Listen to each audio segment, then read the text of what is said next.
এই যে রবীন্দ্রসঙ্গীত, বাংলাদেশের কোন বাঙালি ঐতিহ্যের মধ্যে রবীন্দ্রসঙ্গীত আছে আমার বলেন? আমার ভিডিও যে কজন মানুষ দেখেন, আপনার জীবনে কোন দিন কবে যায় রবীন্দ্রসঙ্গীত শুনছেন? রবীন্দ্রসঙ্গীত এই ভারতীয় এজেন্টগুলো একমাত্র তাদের বাসায় সকালবেলা শোনায়।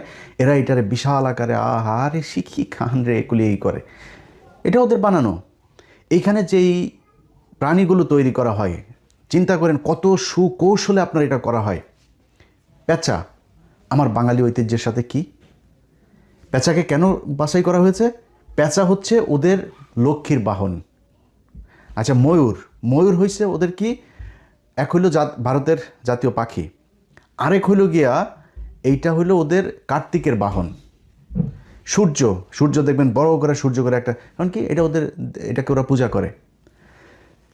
এইটা তো, এগুলি তো খালি ধর্মীয়ভাবে আপনার ঢুকানি হচ্ছে। তারপরে এইটার সাথে আবার আওয়ামী লীগের যে বয়ান, আওয়ামী লীগের যে রাজনীতি, সেটাকে বাস্তবায়ন করার জন্য কি কি করে আপনাদের আমি একটু দেখাই।